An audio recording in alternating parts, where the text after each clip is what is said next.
नमस्कार. मी भाऊ तोरसेकर. तुम्ही बघत आहात प्रतिपक्ष. मित्रांनो, बंगालमध्ये ज्या प्रकारची राजकीय परिस्थिती निर्माण झाली आहे आणि बघता बघता 15 वर्ष तिथे सत्ता राबवणारा ममता दिदीचा तृणमूल काँग्रेस पक्ष पत्त्याचा बंगला किंवा वाळूचा किल्ला कोसळावा तसं कोसळताना दिसतोय.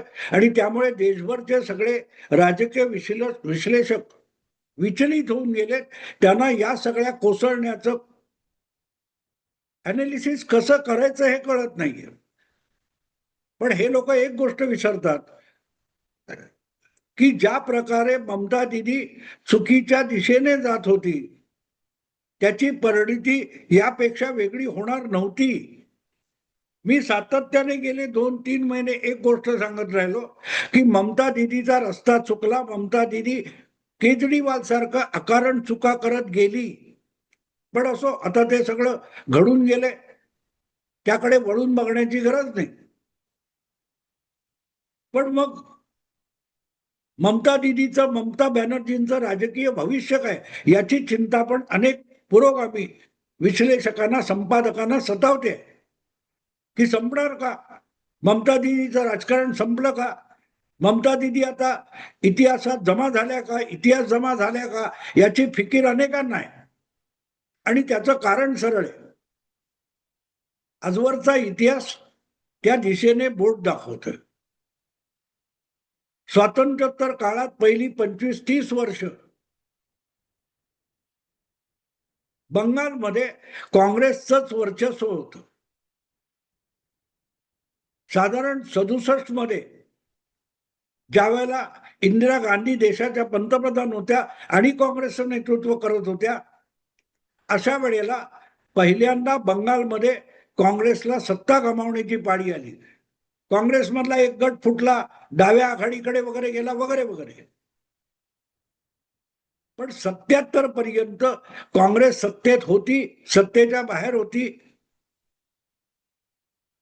77 मध्ये पहिल्यांदा डाव्या आघाडीने बंगालची सत्ता मिळवली आणि ती सत्ता 2011 पर्यंत 34 वर्ष अबाधितपणे डाव्या आघाडीकडे राहिली.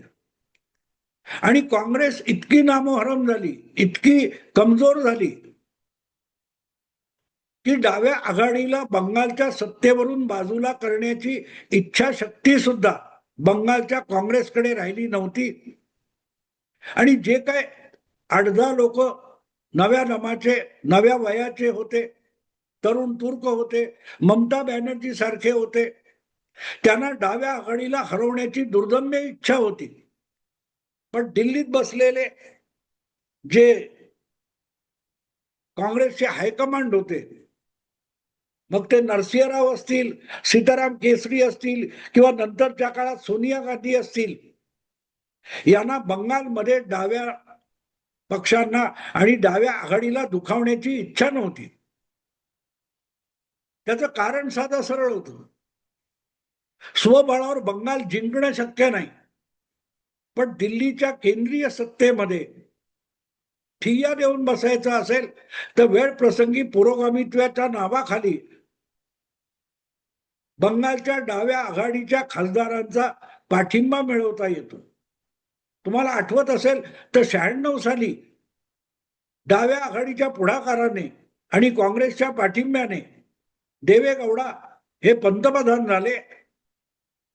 तेव्हा एकट्या बंगालमधून तेव्हा डाव्या आघाडीचे 46 खासदार हे देवे गौडांच्या पाठिंब्याला उभे होते. 2004 मध्ये वाजपेयी सरकारचा पराभव करून जे युपीए सरकार बनलं त्यामध्ये सुद्धा डाव्या आघाडीचा हिस्सा मोठा होता. आणि म्हणूनच बंगालमध्ये डाव्या आघाडीला हरवण्याची, सोडा दुखावण्याची सुद्धा हिंमत काँग्रेस पक्षामध्ये नव्हती. आणि अशा परिस्थितीमध्ये ममता बॅनर्जींनी वेगळं होऊन, पक्ष सोडून 1998 मध्ये ममता दिदीने वेगळा प्रादेशिक पक्ष स्थापन केला आणि त्यानंतर जवळजवळ 13 वर्ष संघर्ष करत करत 2011 मध्ये डाव्या आघाडीला संपवलं. आणि आता त्याच तृणमूल काँग्रेसचा 15 वर्ष सत्ता उपभोगल्यानंतर बंगालमध्ये पराभव झाला. आता इतिहास काय त्याच्यात, की पहिली 25 वर्ष अबाधित सत्ता भोगणारा काँग्रेस पक्ष हा 1977 मध्ये एकदा सत्तेच्या बाहेर गेल्यानंतर पुढची 34 वर्ष सत्तेत येण्याची हिंमत पण बाळगू शकला नाही आणि बघता बघता नामशेष होऊन गेला. निवडणुकीसाठी लढण्याची ताकद उरली नाही, संघटना उरली नाही आणि हळूहळू डाव्यांचा प्रभाव असताना त्याला आव्हान देणाऱ्या आणि काँग्रेस मधून बाहेर पडलेल्या ममता बॅनर्जींनी उरला सुरला बंगालमधला काँग्रेस पक्ष खाऊन टाकला. आज ज्याच्याकडे तृणमूल काँग्रेस पक्ष म्हणून बोट दाखवलं जातं त्यातले बरेचसे लोक हे मूळच्या काँग्रेसमधले आहेत आणि काही लोक हे डाव्या आघाडीतून आलेले. आणि त्यामुळे इतिहास कसा आहे की एकदा सत्ता गमावली की दीर्घकाळ सत्ता भोगणारा पक्ष हा जणू काही नामशेष होऊन जातो. ही गोष्ट काँग्रेस पुरती नव्हती. काँग्रेस 25 वर्ष आणि डावी आघाडी 34 वर्ष. पण 2011 मध्ये सत्ता गमावली आणि बघता बघता गेल्या 13-15 वर्षामध्ये डाव्या आघाडीची अशी परिस्थिती आहे की आज तिथून एकही लोकसभेत खासदार निवडला जात नाही. अर्धा डझन 5-6 विधानसभेमध्ये आमदार निवडून आणू शकलेले नाही डाव्या आघाडी गेल्या जवळजवळ 3 निवडणुकांमध्ये. आणि म्हणूनच हा इतिहास बघितल्यानंतर आता ममता दिदीचं भवितव्य काय, तृणमूल काँग्रेसचं भवितव्य काय, ही हा चर्चेचा विषय आहे. पण ज्या वेळेला तुमच्या हातात सत्ता असते, जेव्हा तुमचा सुकाळ चालू असतो, त्यावेळेला तुम्ही मस्ती केली नाही आणि भविष्याची तरतूद करून ठेवली तर तुमच्यावर इतकी दुर्दशा येत नाही. ममता दिदींचा तर एक खांबी तंबू होता. ममता दिदी म्हणजे तृणमूल काँग्रेस आणि तृणमूल काँग्रेस म्हणजे ममता दिदी. तृणमूल काँग्रेसची विचारधारा काय, त्या त्या वेळेला ममता दिदी सांगतील ती विचारधारा. कधी त्यांनी भाजप बरोबर हातमिळवणी केली, कधी काँग्रेस बरोबर हातमिळवणी केली. आठवतं वाजपेयींच्या सरकारमध्ये ममता मंत्री होत्या. नंतर 2006च्या काय 1च्या निवडणुकीमध्ये डाव्या आघाडीला हरवण्यासाठी काँग्रेस बरोबर युती केली आणि भाजपची साथ सोडली. पण डावी आघाडी परत एकदा जिंकली म्हटल्यानंतर ती महाआघाडी होती, महागठबंधन, महाज्योत, ते तोडून ममता दिदी परत भाजप सोबत आल्या, परत रेल्वे मंत्री झाल्या, पुढे युपीए बरोबर रेल्वे मंत्री झाल्या. हे सगळं एवढ्यासाठी सांगायचं की एवढा दीर्घ संघर्ष केल्यानंतर ममता दिदी सत्तेत आल्या आणि बघता बघता त्यांच्या प्रभावाखाली किंवा दहशतीखाली काँग्रेस आणि डावी आघाडी हे बंगालमधून नामशेष झाले. आणि आज ममता दिदी या विधानसभेची निवडणूक सुद्धा हरल्या. आपल्या बाले किल्ल्यामध्ये भवानीपूरमध्ये ममता दिदींचा दारुण पराभव झालाय. त्यामुळे त्या आज खासदार पण नाहीत, आमदार पण नाहीत, मंत्री मुख्यमंत्री तर होणं शक्यच नाही. आणि मग अशा वेळेला पक्षाच्या प्रमुखच जर कुठल्याही आमदार किंवा सदस्य किंवा खासदार नसतील आणि निवडून येण्याची कुठलीही शक्यता दिसत नसेल तर मग ममता दिदीचं भवितव्य काय हा प्रश्न म्हणून विचारला जातो. आणि मग वास्तवाकडे बघितलं तर कळतं की जी अवस्था महाराष्ट्रात 40 वर्ष मराठी राजकारणावर हुकूमत गाजवणाऱ्या शरद पवारांची गेल्या 5-7 वर्षामध्ये महाराष्ट्रात जी अवस्था झाली आहे, नेमक्या त्याच अवस्थेपर्यंत आता बंगालच्या राजकारणात ममता दिदी जाऊन पोहोचले. काल परवाची गोष्ट आहे, 2-4 महिने झाले शरद पवार परत एकदा राज्यसभेवर खासदार म्हणून निवडून गेले. पण या वेळेला आपल्या ताकदीवर, आपल्या बळावर, आपल्या इच्छेने शरद पवार निवडून जाऊ शकले नाहीत. शरद पवार कमालीचे अगतिक, याचक, लाचार होऊन त्यांनी आपल्या पदरामध्ये राज्यसभेचं सदस्यत्व पाडून घेतलेलं आहे. एक तर त्यांची निवड ही काँग्रेस आणि उबाठा शिवसेना यांच्या पाठिंब्यामुळे झाली हे गृहीत आहे. पण त्या दोन पक्षांनी किंवा त्या दोन पक्षासकट असलेल्या महाविकास आघाडीने शरद पवारांची उमेदवारी निश्चित केलेली नव्हती. शरद पवारांची उमेदवारी ही देवेंद्र फडणवीस यांच्या कृपेने झाली. कारण ज्या 7 जागांसाठी राज्यसभेच्या निवडणूक व्हायची होती, त्या 7 जागांपैकी 6 जागा महायुतीच्या निवडून येणार ही काळ्या दगडावरची रेख होती. आणि म्हणूनच उरलेली जी 7वी जागा आहे ती महाविकास आघाडीचे आमदार फोडून किंवा मॅनेज करून आपण जिंकू शकतो, असा एक सूचक इशारा मुख्यमंत्री देवेंद्र फडणवीस यांनी दिलेला होता. महाविकास आघाडीच्या नावावर जर 7वी जागा जिंकायची असेल तर तो उमेदवार भाजप किंवा देवेंद्र फडणवीस ठरवतील. तो महाविकास आघाडीच्या नेत्यांना ठरवता येणार नाही, याचं प्रात्यक्षिक फडणवीसांनी घडवलं. की जर महाविकास आघाडीचा 7वा उमेदवार द्यायचा असेल तर ती जागा सुद्धा आम्ही लढू. पण जर शरद पवार यांच्यासारख्या ज्येष्ठ नेत्याला महाविकास आघाडीचा उमेदवार केलं तर आम्ही 7वा उमेदवार महायुतीत देणार नाही. म्हणजे काय, महाविकास आघाडीचा उमेदवार पवार हे ठरवणारे देवेंद्र फडणवीस कोण होते? पण तो इशारा होता की जर पवारांना उभं करणार नसाल तर तुम्ही उभा केलेला उमेदवार आम्ही 7वा उमेदवार टाकून पराभूत करू आणि त्यासाठी महाविकास आघाडीचेच आमदार फोडले जातील. हा तो गर्भित इशारा होता आणि तो सगळ्यांना समजला. बिचारे आदित्य ठाकरेने हातपाय आपटून बघितले, पण मातोश्रीत किंवा मातोश्रीच्या बाहेर या लाडक्या नातवंडाचं कौतुक कुठेही झालं नाही.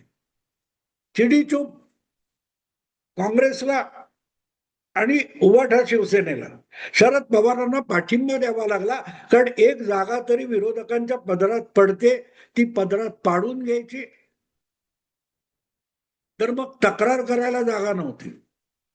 Beggars have no choice. भिकाऱ्याला आवड निवड करता येत नाही अशी इंग्रजीत उक्ती आहे आणि त्याचं प्रात्यक्षिक देवेंद्र फडणवीसांनी या निमित्ताने घडवलं की तुम्हाला ही जागा मिळू शकते, पण उमेदवार कोणते मी ठरवणार. आणि मी ठरवले तो उमेदवार आमचा नाही, भाजपचा नाही, महायुतीचा नाही, महाविकास आघाडीचा, आणि तो तुमच्याच 3 पक्षापैकी एका पक्षाचा आहे आणि तो शरद पवार आहे.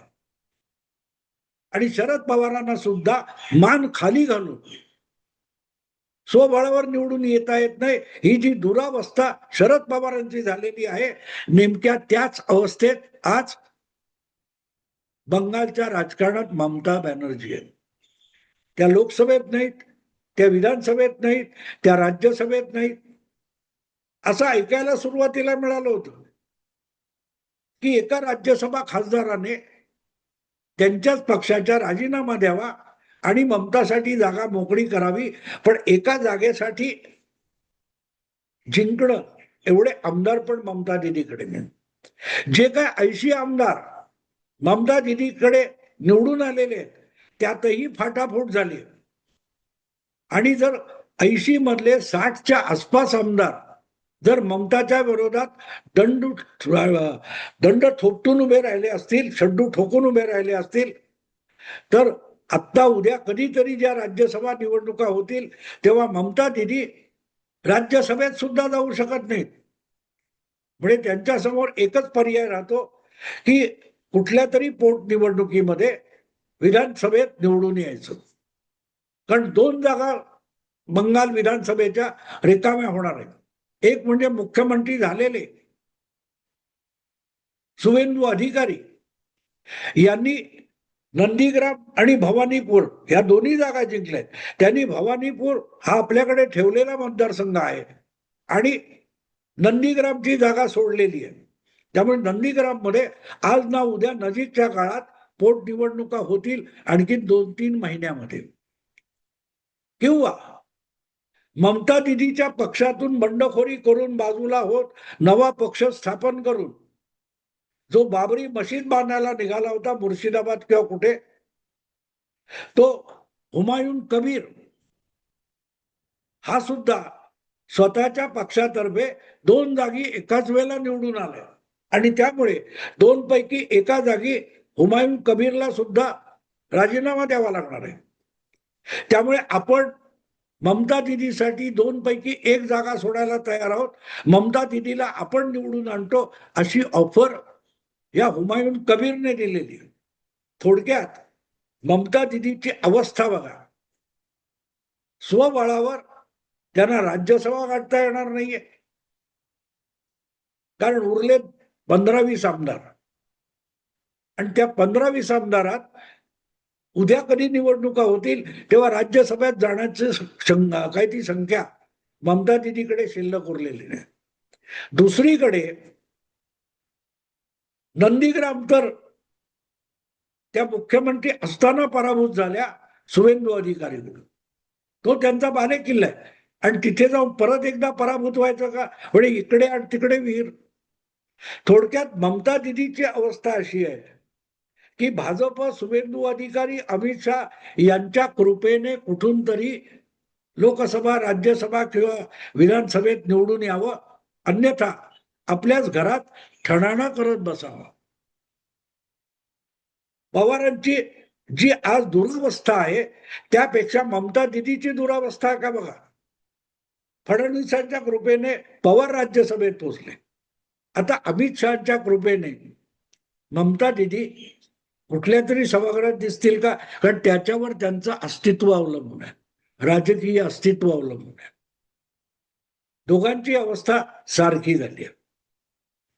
स्वबळाची गर्जना सुद्धा करायची हिंमत त्यांच्यामध्ये आज उरलेली नाही.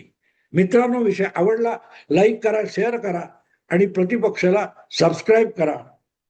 नमस्कार.